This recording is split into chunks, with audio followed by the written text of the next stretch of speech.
You said that there's no checklist for success, but I want to know, are there different keys to success that you tell a new theater maker moving to LA? Yeah, I think that there is clearly. I think you've got to be yourself in large part because there is no checklist. There's no path. There's no secret that someone's keeping from you to getting to success. It's not like people have arrived at a certain place and there's a closed door and we don't want anyone else in. So you can't follow a path, but being yourself certainly is one of the major items that I point out. I also think, I ended up where I am in my career not because I was on my path towards being an artistic director at all. I don't have a theater degree. I didn't study it in college. I never took a theater course in my life.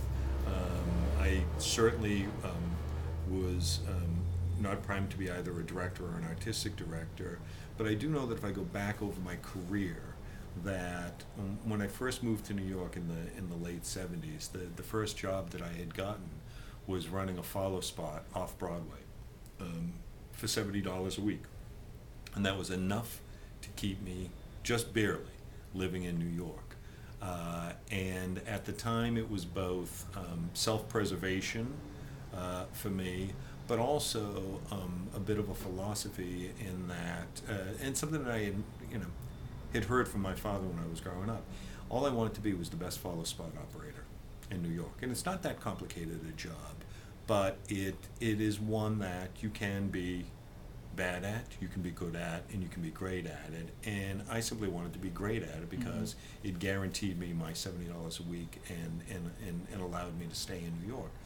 And if I lost that job, I was pretty clear that I probably wasn't going to be able to stay because I had no money and would probably have had to have moved back home and given up on living in the theater. But I go back to that moment and I can see every single connection somewhat from job to job, but more importantly from person to person who was able to help me along, was able to mentor me, was able to give me guidance or give me jobs. That the reason I got each successive job after that wasn't because I was out to be, out to be leading a theater, but I got the job because I was the best follow spot operator working. And so when I became a stage manager, I wanted to be the best stage manager and would do whatever it took so that, someone that's starting out, you may be starting out in a position where you're not where ultimately you want to be in your career. But to get to where you want to be, you have to be the best at what you're doing right now. And then, hopefully the paths will open up.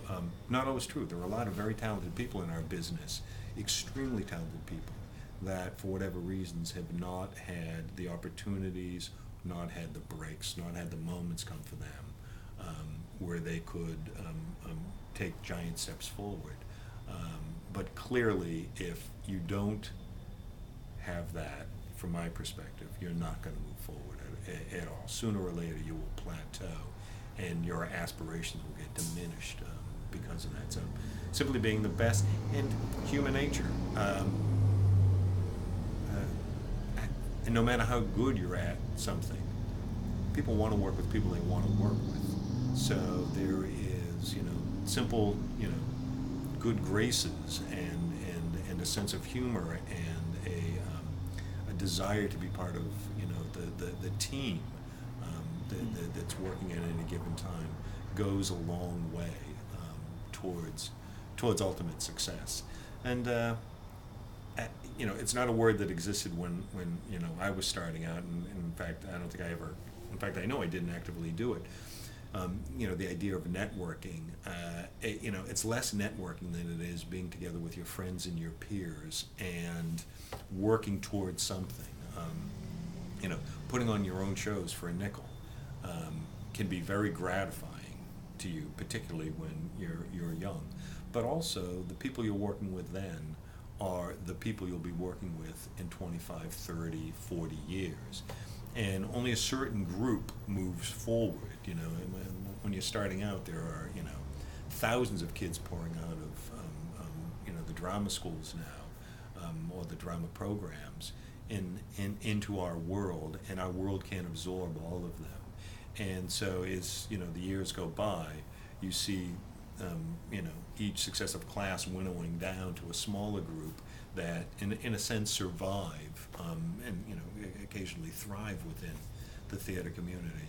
But the ones that survive are the ones that you'll be meeting up 25, 30 years later, and at that point you will have a lot more authority in the business. You will have a lot more control of what you're doing. You will have a lot more power to get things done, and you'll be working with many of the same people that you started out with. So it is the idea that you can create something now and then 30 years later be with the same people is quite encouraging. I always the example I always point to, and it's the biggest and best example of it, but it also exists elsewhere, is Steppenwolf. It's a bunch of guys that came out of they got out of college, and they the jobs weren't waiting for them, so they started putting on plays in church basements for nothing. And both the individual members of that company have gone on to very successful and gratifying careers, but the company has grown as well, and they all go back and they stay involved in it, and it's the artistic touchstone for them. So I'd say there's a little bit of advice in all of that, but there's no way to just do everything right and get that that degree, or it's unlike some other businesses where law or medicine or business, you can see kind of a path towards those places that you want to be, and know that you will set yourself up very early on for success by getting into the right law firm, or the right hospital staff, in the right corporation.